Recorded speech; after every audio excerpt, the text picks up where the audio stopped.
اس انداز سے میں نے کہا نا کہ میری روایت کو ضروری نہیں ہے کہ ہم اپنے عقیدے کے مطابق مانیں، لیکن جب استدلال کر رہے ہیں تو جہاں سے بھی شرف معصوم ظاہر ہو رہا ہے، یہاں سے بھی عظمت معصوم پیدا ہو ظاہر ہو رہی ہے، اور بڑھا، بہت توجہ، اور بڑھا، ابھی 8 برس کی عمر ہوئی ہے، دنیاوی عمر، ورنہ اس کی عمر تو دنیا کی عمر سے بھی بہت بڑی، اس کے سنو سال کا تو کوئی اندازہ کر ہی نہیں سکتا، لیکن دنیاوی عمر 8 برس کی ہوئی تو کافروں نے گواہی دی ابو طالب یہ عجیب بچہ ہے، جب چلتا ہے تو عرب کی جھلسا دینے والی گرمی میں جب یہ چلتا ہے تو ابر کا ایک ٹکڑا اس کے سر پہ سایہ کیے رہتا۔ اب جو ہے نا محترم، صلوات بھیجے محمد و آل محمد، دیکھو اب دیکھتے چلے جائیں اور تجزیے کرتے چلے جائیں اس عظمت پیغمبر، جب یہ چلے تو ابر ساتھ چلے، جب یہ چلے تو ابر کا ٹکڑا ساتھ چلے، اور جب اس رسالت کے بچپن نے اپنی جوانی میں قدم رکھا، دوستو بس ساری یہ تمہید سمجھ لیجئے، جتنی دیر میں نے گفتگو کی ہے اس تمہید پر بنیاد ہے اس جملے کی، جو کچھ میں نے اب تک آپ کو زحمت دی ہے، اسی کے لیے آج کی مجلس مخصوص ہے، اسی منزل پر گفتگو کو لانا چاہتا تھا۔ جب اس کے بچپن نے جوانی میں قدم رکھا، عرب کے قبائل میں جھگڑا ہوا، جھگڑا کاہے پر ہوا؟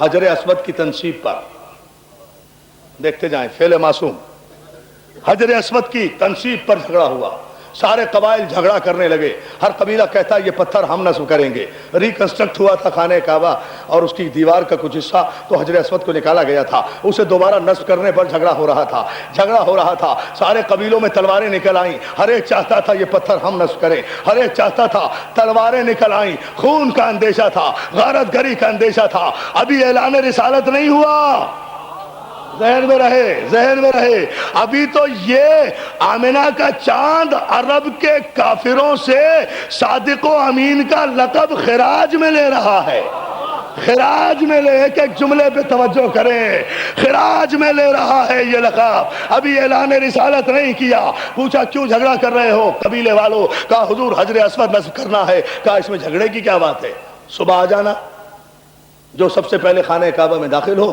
وہ حجر اسود کو نصب کر دے،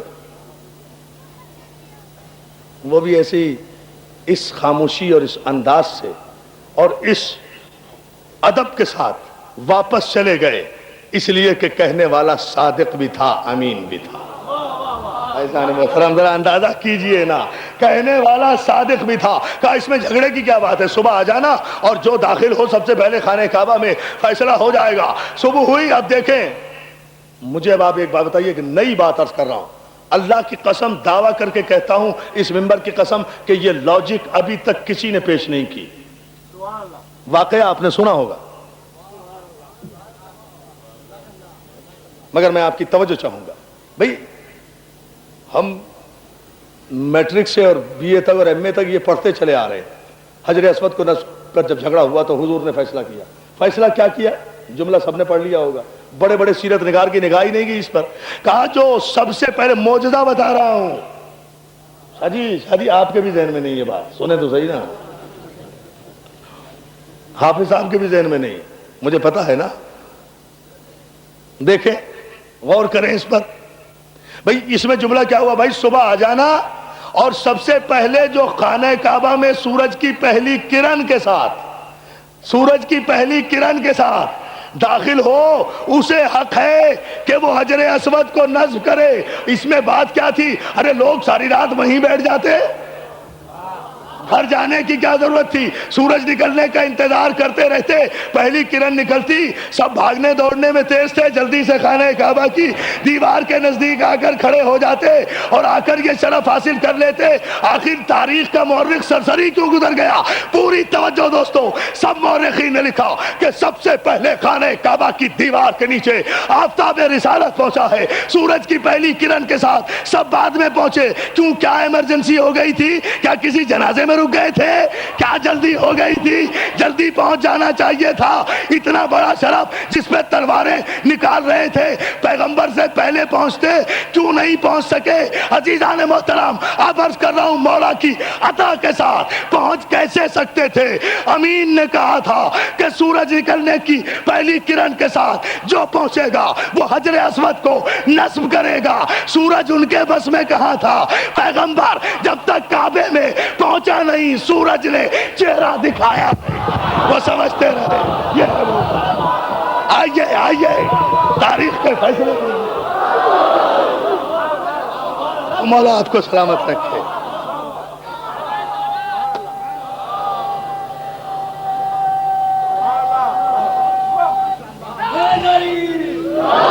یا علی یا علی، ہم کیا کریں، ہمارے بچوں کی آوازیں بھی بیٹھ گئی ہیں۔ یہ بیٹھے ہیں صغیر صاحب، ان سے سبحان اللہ بھی نہیں ہو رہا۔ عالم یہ، ہم 20 مجلسیں پڑھ چکے ہیں اب تک مسلسل، اور ان بچوں سے نعرے نہیں لگ رہے۔ نعرے حیدری،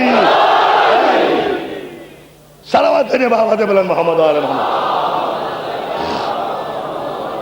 فکر دیکھی آپ نے بھئی، سورج نکلنے کی جب شرط رکھی تھی تو کوئی بھی پہنچ سکتا تھا نا، شرف حاصل کرنا تھا، لیکن نہیں، سب کے لیے سورج چھپا رہا۔ سب سمجھتے رہے اندھیرا ہے۔ سورج چلا معصوم کی تعمیل میں، جتنے قدم معصوم بڑھا اتنے قدم سورج بڑھا۔ جہاں معصوم نے کہا وہاں رکا، جہاں معصوم نے کہا وہاں جھکا۔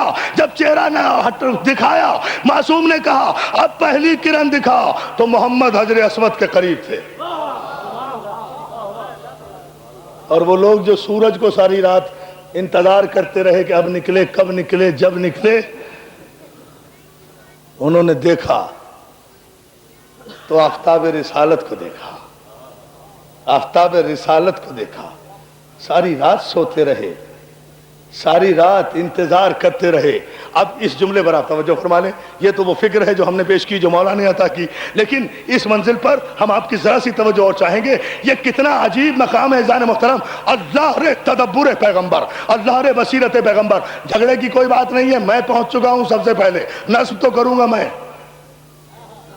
معاہدے کے مطابق۔ اچھا، اس زمانے میں کافر تھے مگر بے غیرت نہیں تھے۔ معاہدے کی خلاف ورزی نہیں کرتے، خدا کی۔ کافر تھے مگر بے غیرت نہیں تھے، معاہدے کی خلاف ورزی نہیں کرتے تھے۔ یا علی یا علی یا علی یا علی،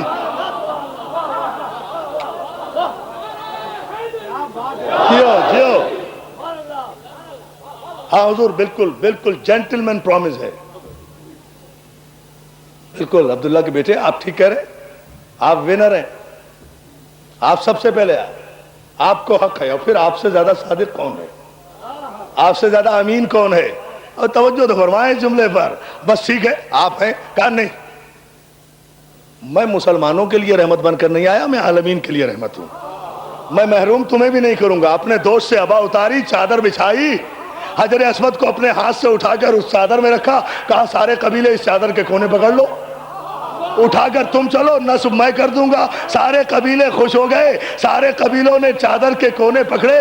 پیغمبر اسلام نے حجر اسود کو اٹھایا، خانہ کعبہ میں اپنے دستے مبارک سے نصب کر دیا۔ اب جب سے پیغمبر نے حجر اسود کو اپنے ہاتھوں سے کعبے پر نصب کیا ہوا ہے، اس وقت سے لے کر آج تک تو کسی مولوی یا مفتی کی یہ جرت نہیں ہوئی، اے حاجیو اس پتھر کو کیوں چومتے ہو، اسے کیوں بوسہ دیتے ہو، اسے کیوں چومتے ہو؟ ارے کیوں نہ چومے جس پتھر پر پیغمبر کے ہاتھ آ جائیں۔ آہا، توجہ اللہ اللہ اللہ، اندازہ فرمائیں، عجیب فلسفہ ہے دوستو۔ بھائی اور کیا فضیلت ہے حجر اسود کی؟ مولانا سید احمد صاحب قبلہ بیٹھے ہیں، مولانا جعفر عابدی صاحب، ان سے پوچھیں کیا فضیلت ہے صاحب اس پتھر میں؟ ویسے بھی کوئی خوبصورت پتھر نہیں ہے، وہ کالا پتھر ہے حجر اسود۔ خوبصورتی کیا ہے اس میں؟ کوئی سنگ مرمر کا ہے، کوئی ہیرا ہے، کوئی ڈائمنڈ ہے، کوئی جویلری کی کوئی قسم ہے، کیا ہے؟ پتھر ہے بس۔ پتھر بھی کالا،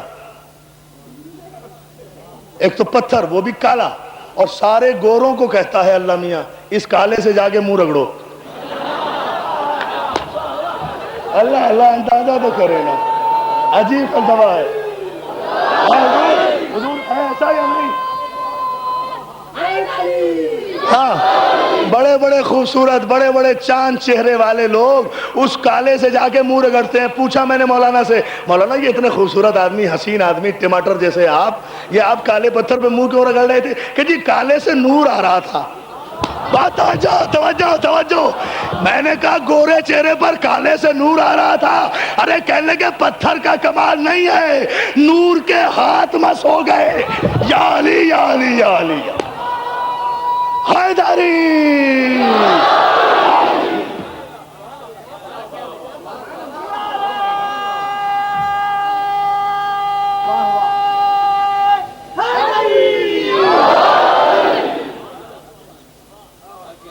کالا پتھر ہے، ہر ایک پہ واجب ہے کہ ضرور جائے، کسی کا حج ہی مکمل نہیں ہوتا۔ بھئی کیا فضیلت ہے؟ فضیلت کچھ نہیں ہے، فضیلت یہ ہے کہ 3 معصومین نے اسے مس کیا۔ اس پتھر کو یا آدم نے نصب کیا، یا ابراہیم نے نصب کیا، یا پیغمبر اسلام نے نصب کیا۔ توجہ ہے نا عزیزان محترم؟ معصوم جس پتھر کو نصب کر دے، یا علی دوستو، تقریر میرے اختتامی مرحلے میں اور قیامت کی منزل پہ انشاءاللہ مولا کی مدد سے گفتگو چھوڑوں گا۔ اگر آپ نے توجہ فرما لی، یا آدم نے اسے نصب کیا، یا ابراہیم نے اسے نصب کیا، یا سرکار مصطفیٰ نے اسے نصب کیا، ایک معمولی سے پتھر کو اپنے دست مبارک سے اگر محمد مصطفیٰ نصب کر دے تو کسی کی عبادت اس وقت تک مکمل نہیں ہوتی جب تک اس پتھر کو بوسہ نہ دے لے۔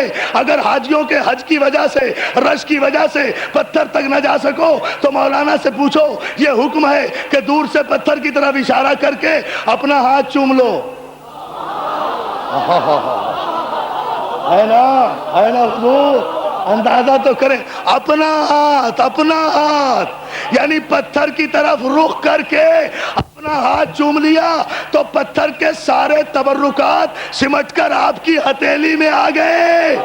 ہائے ہائے ہائے ہائے، توجہ توجہ توجہ توجہ توجہ عزیزان محترم، یہ ہے معصوم کی عظمت کہ اتنا حکم ہے، حج مکمل نہیں ہوتا اگر اس پتھر کو بوسہ نہ دو جس نے نبی کے ہاتھوں کو بوسہ دیا۔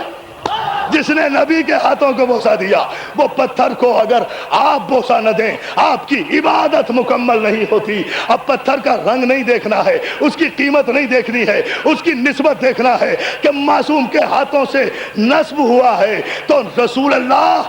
اگر مسلمان بھائی میری گفتگو سنیں بڑے دل کی گہرائیوں سے، میرا یہ جملہ آپ اپنی نفسیات میں انڈیلیے اور جا کر سوچئے بوتراب امام بارگاہ کی 5 محرم کی مجلس سے تاریخی فیصلہ دے رہا ہوں آپ کی خدمت میں۔ توجہ فرمائیں تمام مسلمان بھائی، جس پتھر کو نبی نصب کر دے 90 کروڑ مسلمانوں کو کوئی اعتراض نہیں ہوتا کہ اس پتھر کو چاہے چومے، چاہے پوجے، چاہے سر جھکائے، چاہے منہ سے ملے، چونکہ پتھر نبی نے نصب کیا ہے۔ پتھر نصب کر دے تو سب مانتے ہیں، علی کو مولا بنا دے۔